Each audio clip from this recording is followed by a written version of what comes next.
Beautiful humans, thank you for tuning in to the I Like Birds podcast. I'm your host, Zach Rippey. We started season 1 with one goal in mind: tell people about Jesus. For the new believers, the confused believers, and the true believers. We are going into a new season, and I will do everything in my might to be a voice of truth when the world is so saturated with lies. We have seen many things that we have discussed on this show come to pass in this shaken world. We are diving deeper this season. We need to lean into Jesus harder than ever, and I encourage you to take the ride with me.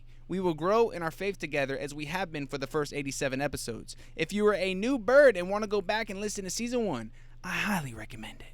We love new listeners and we love new believers, but we will speak as if we already know the truth.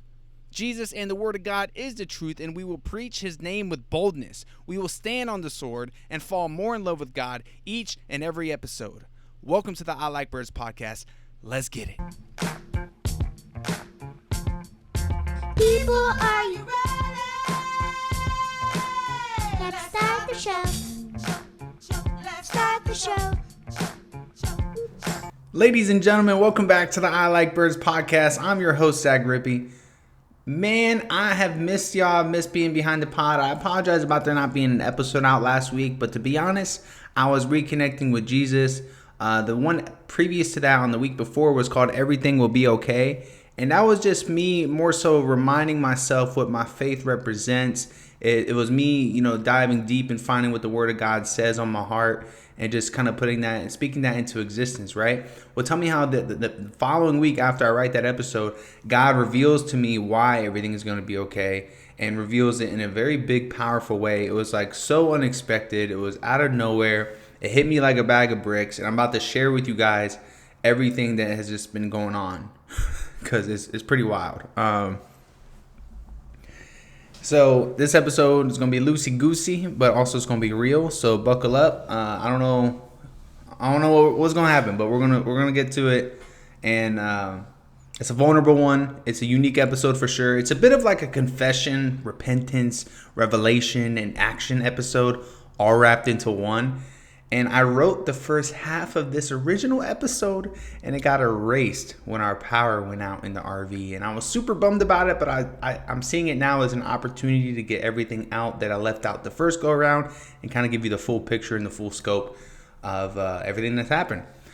So yeah, I'm just going to be straight with you guys, like always. I just went through 5 solid days of revelations, breakdowns, and breakthroughs. All right, I'm talking emotions, I'm talking figuring things out, I'm talking questions being answered, prayers being answered, God putting things on my heart that I need Him to put on my heart. And I'm, for the first time in my life, I feel like I've put the things that I struggle with into the hands of God, and I'm hoping that continues. And I realize that I can't do a lot of the things that I do on my own. All right, I can't control what only God can control. And I'm about to share with you guys my heart and what I've just been going through. And hopefully it helps somebody else out there that's maybe going through a storm. And not every detail, of course, but enough for you to get the spiritual message behind everything. All right, so let me pause and breathe because I'm excited. All right. I feel good. All right, here we go. So yeah, my ministry is a unique one, right? I was talking to my buddy Turner about this because he's like, man, it's like a one-man ministry. I was like, I know, I just said that on one of the last episodes. It really is. It's one man chasing after God's heart and trying to bring other humans along with me. All right. And when I say it's a one-man ministry, it's describing this concept fully. It really is. And I've been seeking God my whole life, and I became even more passionate to know Him when I read the Gospel of John. And Jesus came alive in my body, my mind, body, and soul, right? So I've been seeking God my whole life. I really believe that. And once I found out that Jesus was like super dope, I was like, all right, I got to go even harder. So here I am, a year and a half into doing the podcast, over 100 episodes, writing them all out, reading the Word, trying to just get as filled as possible, learning stuff, diving deep into my ministry school, connecting with pastors, like just chasing after God's heart, man. And I struggle in my faith just like anyone and everyone when circumstances don't go your way. And I'm coming out of a season that I'm not proud of. But in order to get to where I'm at now and where I'm going, I definitely had to go through it. And most of you guys know me. Some of you don't. I'll give you the first part of the season that I've been experiencing. Life changed crazy. This is a crazy year. I don't know what y'all been through, but my year has been nuts. I'm excited for 2022. So Noah, my firstborn son, about to get real with you guys here. My firstborn son that I had at 19. We spent 5 years living in the same state of Florida, and I was his dad, and he was my son. We played together. We did life together. We slept together half of the week, and the other half he was with his mom, right? And I share more about this story in the book that I'm writing, but I wanted to fill you guys in for the purpose of this story that I'm about to share with you. After having him on and off again for 4 years, I was lucky enough to have him for the 5th year for 10 months straight while his mom was in basic training and tech school for the military. My wife and I moved into a house in Riverview that we loved, and we did life together for those 9 to 10 months. We would go to the neighborhood pool, we would play outside, play baseball, try to ride bikes, rollerblade, all that stuff. Had so much fun. Bedtime stuff, holidays, man, it was great. We went and watched Christmas lights and all that stuff. It was a good time, man, those 9, 10 months. It felt like, you guys get it. I don't need to over-explain. Anyway, so his mom got out of the basic training and military stuff and tech school, and the recruiter promised. That's what they do. They promise false promises to get her stationed at MacDill in Tampa, and she ended up getting stationed in South Carolina. So, despite the tears, we came up with a plan to have him go with her and do school with her, and I would get him on all the breaks. All right? So, for 3 years straight, I saw my best friend, my real first love, only 9, sometimes 10 weeks of the year. And during COVID, it was even less. So, I became the FaceTime dad, and I freaking hated it. I hate FaceTime now because it's almost worse because you get to see their face and you just see that you're not there. It's like, it's the worst. I hate it. It's cool because you get to see their face and everything, and you get to see them, what they're up to, which is cool. There's pros and cons, but I don't like being a FaceTime dad. I don't like it. So I lived with a pain that was very unbearable for years. It was the biggest. Wow. Does the train have to do that? It was so funny because I'll get back to the story in a second, but we can't avoid what we just heard, right? So tell me how my boy Judah was like, yo, you probably feel better at this church because it's more quiet. And I get here and there's a train and there's like dogs barking all the time. And I'm like, bruh, it is not more quiet. Anyway, but we're blessed. We're at a church. We feel good. We got 2 rooms. What's up? So I lived with a pain with Noah that was unbearable for years. It was like the biggest hole in my heart. And I prayed and I pleaded to God to find a way for him to be closer again. Right? And this past summer, I found out that his mom, like when Noah was with us, I found out his mom was getting out of the military and is moving back to Florida to be closer to her family. And she even kind of like invited us to come too. Right? And I was excited for him. But this put me in a huge pickle with my family. Because I moved to Texas 3 years ago, and my wife and I had our first child, Malachi. And Malachi spent the first 2 years of his life being around her family who adores him. And my wife and I struggled with the idea of picking up everything and going back to Florida.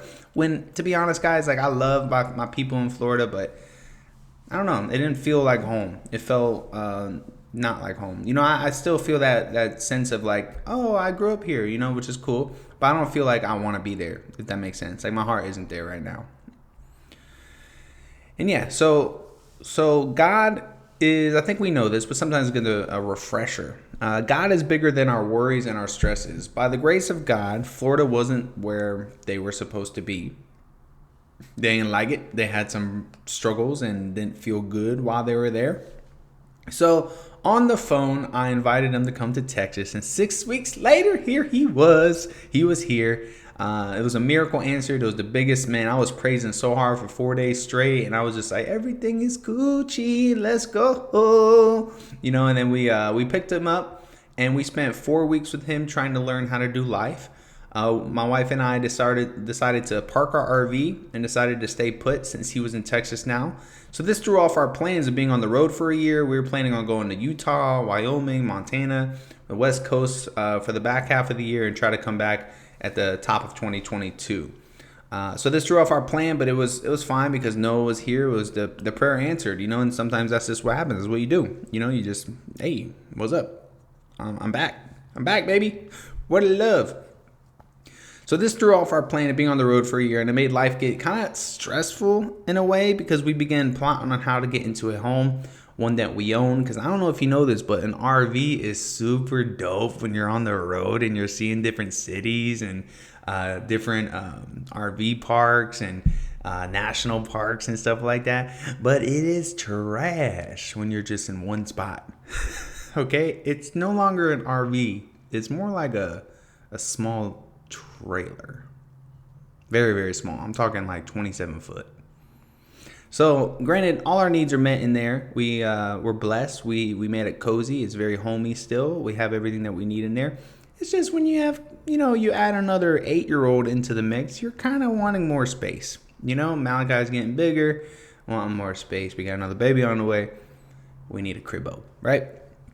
One that we own. That's the goal. So we're 3 months into him being here now. We're keep in mind this happened in September, and right now we're in December, and that hole in my heart is filled. Like, I feel a lot better about that situation. I get to see him a lot more. I've already seen him. I think what's it been now? 7. I think about 7 weeks now. 7.5 weeks out of the 11, 10 he's been here.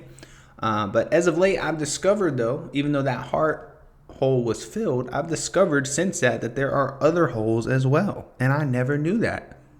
I always just thought it was this one hole, right? So I used him being gone in a way as my main focus when despair and stress arose. Whenever I was feeling sad about something else, I just kind of always like made my mind think about him being gone and like made that the root of my problem, right? And it was revealed to me that there are many things that are holding me back from the fruits of the Spirit. And I don't want to dive into like everything, that was revealed, every little detail. But it was one of those things that was good. It was healthy. It was one of those things where it's like it happens and then you move forward, right? So I just went through a super stormy season mentally, all right? And I hate saying this because it's, the culture makes it so weak and soft and like everybody has it and, But I, for the first time, realized I was in a pit of depression. So one day I was feeling like I was on top of the mountain, and then the next day I was in the valley. Seriously, it was like highs and super lows. And it was super taxing on my body and my health, And I was taking it out on people near me, and I just wasn't knowing how to deal with it or cope with it. I was just overthinking everything. I was stressing it. I was just like, man, I just was going through it. And I told you guys on a previous episode or two that I just been going through it lately, and you don't really realize how much you're going through it until you're kind of on the other side of it. But dang. Whew. Yeah, it was heavy. And I know some of you guys are aware of me doing freelance writing for a living, and that was going great from, it progressed from the time we left in the RV until about the last week of October. It all went away. Boom. Gone. Finished. Into the dust. So I'll share that story with you guys. I had 2 months of it being so busy and so lucrative that I kind of lost sight of who I was really serving in this life. I got wrapped up in money and I lost sight of the bread of life. My ego was inflated. My goals were ridiculous.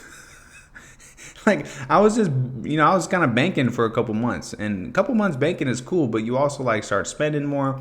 I honestly started sowing into other ministries, which is awesome. But I wasn't doing so. I was doing so just to kind of like, I loved it because I started feeling like the spirit of giving a lot more, which was great. And I need to keep that still. I don't need to lose that just because my income's gone down and whatnot. But my goals were just ridiculous. My ego was inflated. I literally text my wife, I'm going to make $100K next year after I went to the Russ concert. I was just excited, like I like to dream big and there's nothing wrong with that. But when you're getting off the path that God has you on, that's when it becomes a problem. And being called to ministry is not one where you prioritize money over people. I'll tell you that. And I was doing that on Fiverr. I really was, man. I took, because Fiverr wouldn't let me know why they took they took away my promoted gigs, and then they also suppressed my search my gigs on the platform. So if you search for like best man speech, I used to be page 1, boom, right there. Now I'm bottom of page 3. And they gave me no reason. They didn't tell me what I did wrong. They were just like, just keep doing a great job and it'll come back up, So I was just very kind of confused about it. So I kind of instead of like checking in with Fiverr to ask like what happened, I started just checking in with God. I was like, yo, all right, what was happening? And the thing is, I realized that I was treating people behind a screen like dollar signs. I was sloppy with my work. I wasn't proofreading speeches. I was rushing through them. I was copy and pasting when I didn't need to. And I was even giving away work to a friend of mine to help delegate or help relieve some of the orders I was getting, but then he would send it back and I was just kind of like, I wouldn't write it this way. So then I would have to do more work. So I was just like overworking myself just because I didn't want to say no to a dollar sign, which is not good. When I could have easily capped my orders each week. You could do that on the platform. You could be like, yo, don't give me more than 7 speeches. And they won't. Right? So God pulled the rug on that platform and all my gigs got knocked down in the rankings, and I have barely been getting work since the back half of October, right? So it went from feast to famine real fast. And especially when the holidays are coming up, you got holidays and we have all those big expenses I was telling you guys about earlier. It's a lot, man. So I have experienced financial hardship in this season. I really am. And after I just got done preaching about financial freedom, which is wild. That's funny how God works, right? So I've experienced financial hardship and uncertainty, and the enemy knows. The enemy knows that this is one of my vulnerable spots due to my parents always fighting about money when I was younger. This was the root of their evil, right? It's money and just decision making with that money and everything that is attached to money, So, I'll be honest, man, I let money become a god in that season of my life, and I'm done making financial freedom episodes. I'm done worrying about that. I'm not going to stress it. That's not what he called me to do. He called me to tell people about Jesus, not tell people about money. I got people that listen to this show because I was telling people about Jesus, not telling people about money. So I apologize to you guys if it made you feel like you couldn't tune into the show because you weren't really interested. I thought it would be something that was good for the show, but it ended up being, I'm not going to say it was good or bad for the show, but for me personally, not good. Just started, and because here's the thing too, man, I was basically like taking the time I would take to write an episode about Jesus, and I was writing about like silver, you know what I mean? And that's not good. So yes, God does bless us financially, and he gives us the wisdom to do with our money, and he teaches us how to steward it and invest that money. But let him teach you that in his word. My calling is to put on for Jesus, not put on for silver and Bitcoin. All right.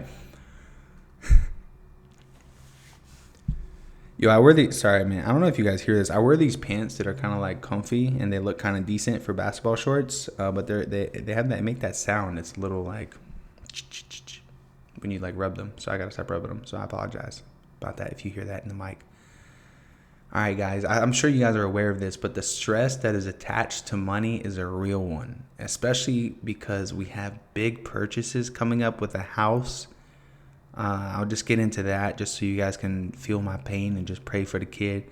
I'm talking septic, electric, water, driveway, and everything else that is needed to put a house on some land. We have the baby coming in March. We have a birthing center to pay for. My wife has to go see a specialist for a health issue, and we're just trying to get a bigger family car soon. And so we have all those things, and all that pressure was just weighing on me, dude, like so much so. And then when my income dried up and then the stock market started being a little sketchy and going a little red on me, I was just like, boom. I just felt like this horrible mental just pit of just like not knowing what to do, and just, man, it was just ugly. I felt terrible, and I never want to feel that way again. So let me tell you this though, when your income is secure, and I remember I think it was the last episode I did at the end of Everything Will Be Okay, I kind of talked about this as far as like, like if you work at a place that is giving you a stable income and that's what you need to like do everything else that you want to do in life, like go ahead, do that, because a stable income can help you in so many different ways. And I'm learning this, right? Because mine with the being a business owner and just being a freelancer, like when it's up, it's great, but when it's down, it's sad. You know what I mean? Like, your mood sometimes gets attached to like what your income is, and I don't want to be that way, man. I really want to detach myself from that. So that's what I think this season is all about, is just honestly like just putting it in God's hands, really, And I realized when I started this ministry pursuit that I might have to be bivocational, which means like you do something on the side for money and then you do ministry and they both pay you. But like you need the other to make sure you can provide for your family. And I was cool with that. But I started serving money more than I was serving Jesus, and that can never happen again. And small revelations build the biggest temples. And I'm coming out of the storm seeing that I need to tighten up. I was getting sloppy. I wasn't being Christ-like. I still loved Jesus and was going through the motions and enjoyed sitting down with him when I was with him. But my mind, when I wasn't in his word, was somewhere else. I was over here in the struggle bus, right? And I let the pressure of the money situation and our life situation truly break me down. Like my brain hurts right now after the season I just went through. I feel tired. I feel fried. I feel exhausted. And this honestly, like all this stuff I was going through almost made me back out of going to Africa. Seriously, man, I quietly bought a ticket to Africa to go with my in-laws and my buddy Olivier for 2 weeks at the end of the year. And I wasn't wanting to go. And the real reason was I wasn't currently living in a way that was representing Christ. So how am I going to go overseas and do this? Like when I was here, like before I left, and luckily I'm on this huge new like album mode kind of vibe right now until I go now. But during that season, the last 6 weeks, September, October, November, I really wasn't being a foot soldier for Christ. I was so worried and stressed about things that were out of my control that I had no desire to get on a plane and go spread the gospel. And the enemy knows how to attack. And boy, has he attacked me these last 6 weeks. I have a target on my back and I have to be prayed up, ready to go. And I'm back in the gym, getting my body right. And it's been helping my mind get right. And I'm disconnected from my phone a little bit more, less social media time. And most importantly, I'm not letting the stock market impact my mood anymore, because that's a big thing. Russ just dropped an album, so I'm excited about that. There's a lot to look forward to, right? And I met my pastor, Dustin, man. This has been huge. He's been a huge help in me just getting involved in my ministry school that I'm going to. And he's just been a great voice for me since moving here. He's always been in my corner. And I actually had a meeting with him in regards to helping me with my finances. He's a financial advisor and he's incredible at his job. And I believe he will alleviate some stress in my life just by bringing him in. So if you are in Texas and you're looking for somebody, he's your guy. I'm super excited to work with him, and hopefully he can help us get in that house and do it in a smart way, right? So it's so cool though, because like at first, I always knew that he did this services, and he was always offering me like to meet up and talk about it.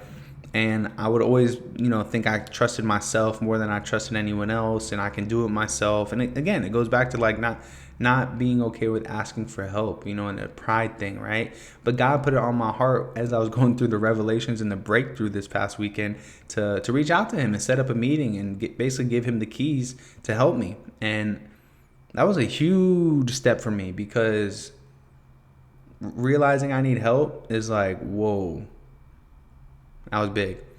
So speaking of help, let's talk about this. This is what the episode's going to be called, I think, Asking for Help. And this is another one of the biggest revelations I had this past week. It's been revealed that I am not good at asking for help. I try to do everything myself, and it wears me out. It breaks me down, and it makes my pride get in my way of God's blessings. For instance, my in-laws have been so helpful in this season. I have made myself the bad guy for receiving that help in my mind. And I was looking at myself like a loser for parking our RV on their land and living there. And it's like, dude, do you not realize that Noah came here at the snap of a finger and you're figuring it out? And you're making moves to try to get in the cribbo? So Catherine and I discussed the reason, probably stems back to my younger days. And it was cool. Me and my wife had a really good conversation one night that kind of helped me help more of the revelations come out, and just kind of talking it through with her. I gave my boy Mikey a call, gave Jeff a call. Who else did I give a call to? Somebody else. Oh, I had lunch or coffee with my boy Turner. And man, it's just it's great to just be able to share things with people that you're stuff you're going through, and them have insight and just, help you get to the other side of your problem, and my wife is definitely a problem solver. She gets it from her mama.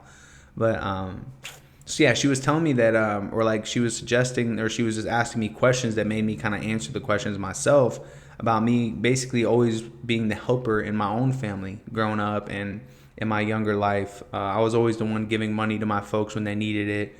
I was always the one just, stretching out as much as I could and co-signing stuff and getting credit score messed up.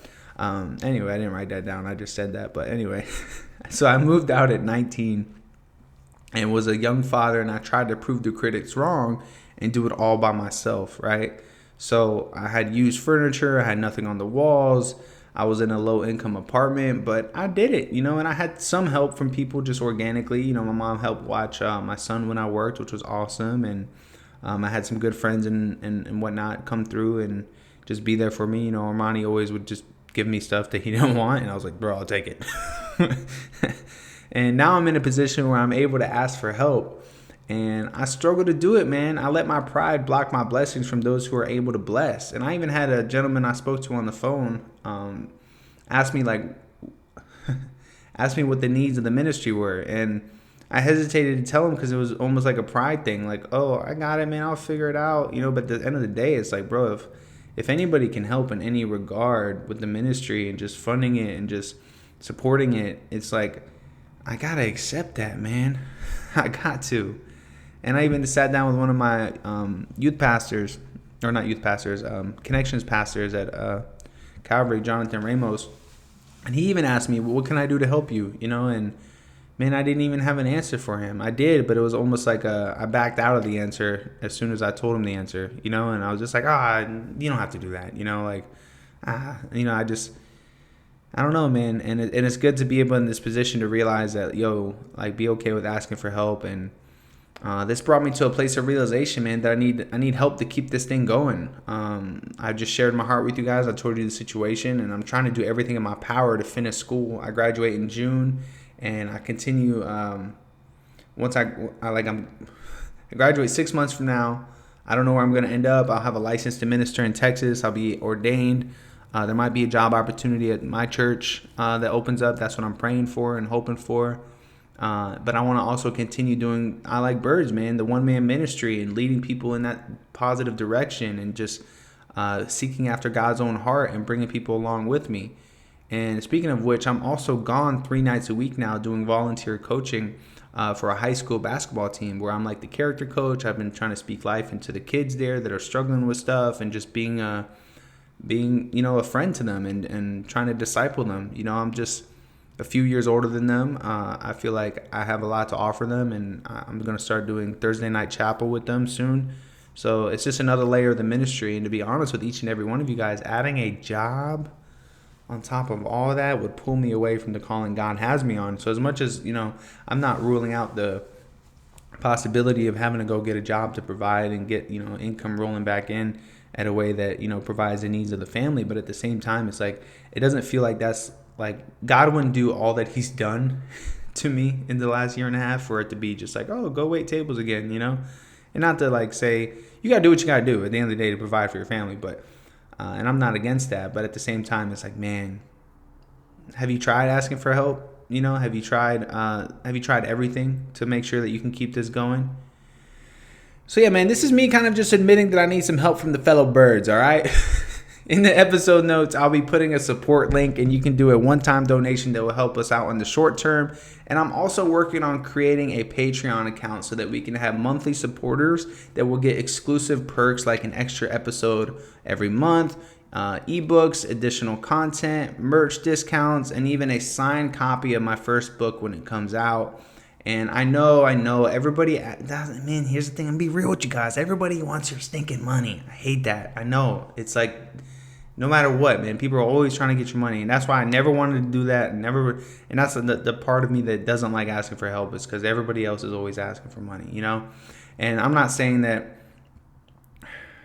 and I don't know, man. If you support the show and you want to help out and you heard my heart and you're looking for a ministry to pour into, I ask you to consider I Like Birds. It is a one-man ministry, We're going to Uganda. We're trying. We're about to go out there for 2 weeks, so that's a 2-week loss of income. And the ticket was $1,800, and we got to pay for a whole bunch of other stuff just to get there and stuff. But I'm trying, man. I'm trying to do my best to just be a foot soldier for Christ. I know there's plenty of other ministries out there that are just, holding boxes of food and taking pictures on IG and stuff.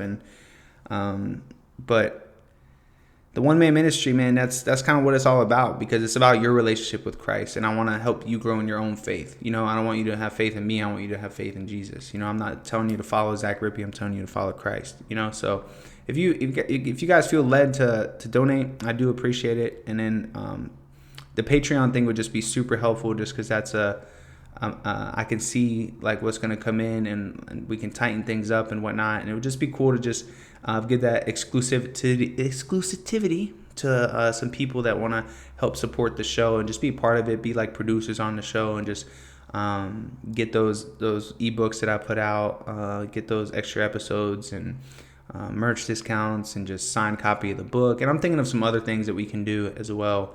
To give you, like, do different tiers, like my buddy Turner was telling me, you can do like a $10 one, $20 one, $50 one, $100 one, and then your people can choose whichever one fits their wheelhouse, and then boom, you're good to go. So yeah, man, that was me. I'm vulnerable with you guys. I truly appreciate it if you can help us keep the ministry going. I never wanted to ask for help, as you can tell. I hated doing that. I was like stuttering over my words, and I was hoping that the shirts would be enough to get us by, and those are helpful for sure, but obviously you guys pay for somebody to print the shirts, design the shirts, and ship the shirts. At the end of the day, it's a few bucks of a profit coming back to the ministry. We got rent at the church spot, like there's just things to pay for to keep the ministry going, and it just means a lot, man, if you guys would be able to help. And we put out a little sponsorship request, and we haven't gotten any bites. So if you or someone would like to support this ministry with a sponsorship opportunity, please send them my way. And like I said, man, I'm a man chasing after God's heart, and I want to help those around me get that same fire for the Lord. A complete surrender of self and putting it all in His hands. The holes in our hearts, I give it to Him. The financial stresses, I give it to Him. The loss of work, I give it to Him. The doubt and the fear about going to Africa, I give it to Him. The co-parenting adjustment, I give it to Him. The homeschooling, I give it to Him. The baby on the way, I give it to Him. The health issues with my wife, and I give it to Him. The mental battles, I give it to Him. So thank you for listening, and any help you can give would be greatly appreciated. And I promise to always go after Jesus, and even when I slip and stumble, I'll dance back to Jesus. The link to donate below is in our episode notes. Thank you, and be on the lookout for the Patreon. I'm excited about it. I don't know how it's going to look yet. I'm still figuring it out, doing my research, but as soon as I know, you'll know, and we'll have it set up, and you can go to the Patreon, you can scroll down, and you can, see all the stuff that you have access to based on your subscription and whatnot. And it'll just be a great way to donate without even thinking about it. You know what I mean? Just kind of like committing to something. This is what me and my wife do. We commit to a ministry for a year, and then after that year comes up, if we still want to give, we decide the amount, or we decide to give somewhere else. And then so it's just a good way to be able to have a commitment of giving. So I think it's huge. I'm also learning a lot about just the benefits of giving and whatnot, and what you sow is what you reap, and it's just always good stuff. It's even, man, it was crazy because it was so cute. Yesterday, my wife wanted to do something nice for Noah's mom because it was her other son's birthday, and so she's like, "Oh, like I know we don't really have money right now." It's very honest with you guys. I know we don't have a lot of excess money to spend right now, but I kind of wanted to send them a little something to get some coffee or whatnot. I was like, yeah, go ahead. Anytime it's like giving related, like I'm cool with that. I told her. I was just like, but when it comes to things, like, yo, we got to tighten up on the things that we're buying. And then the same thing happened like an hour later. My little sister Sharon, she graduated she passed her test for her GED. And I was like, yo, send her some money, tell her to get some lunch, So when it comes down to giving, it's like I feel like even when you go through a financial hardship, you got to keep that like giving muscle like there. You can't just like squander that just because you're not bringing in the dough you once were, So I think that's a big lesson that I've been walking through in this season as well. So there's been a lot of revelations, guys. Obviously, I'm coming out on the other side of it, and I feel like I'm going to be stronger in my faith, and this podcast is going to be even better now that we're just back to focusing on Jesus. And I appreciate you guys, man. You guys have been so supportive. You guys listen, when it's summer, when it's thinking winter, y'all are out here just sharing the show, supporting it. I just saw a couple of hats were purchased over the weekend. It means the world to me, guys. Seriously, y'all are the best. Much love to you guys. I hope you guys have a great Christmas coming up. And just remember, man, Jesus is the reason for the season. So I highly encourage y'all to like find a church to go to for a Christmas service.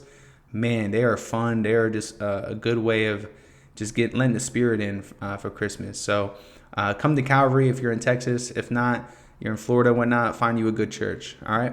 All right, guys. Love you. Don't forget the link is below in the episode notes. I appreciate you guys. Stay tuned for the next episode. All right. Bye.